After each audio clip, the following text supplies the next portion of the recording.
আজ দিদা মাদের মতন শিম বিচি দিয়ে মুগ ডাল বানালাম।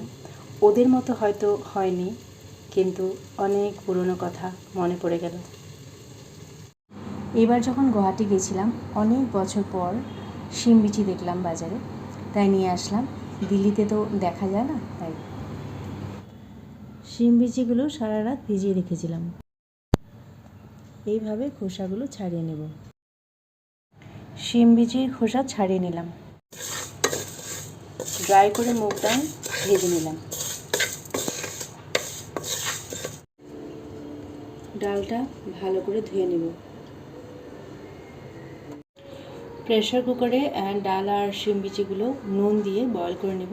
4-5টা হুইসেল দেব। ডাল আর শিম বিচিগুলোকে মিহি করে নিচ্ছি। তেল গরম করে জিরে, শুকনো লঙ্কা, আদা, কাঁচা লঙ্কা, তেজপাতা দিয়ে দেব।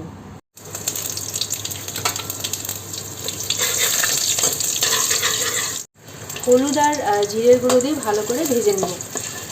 এখন সেদ্ধ ডালটা দিয়ে দেব।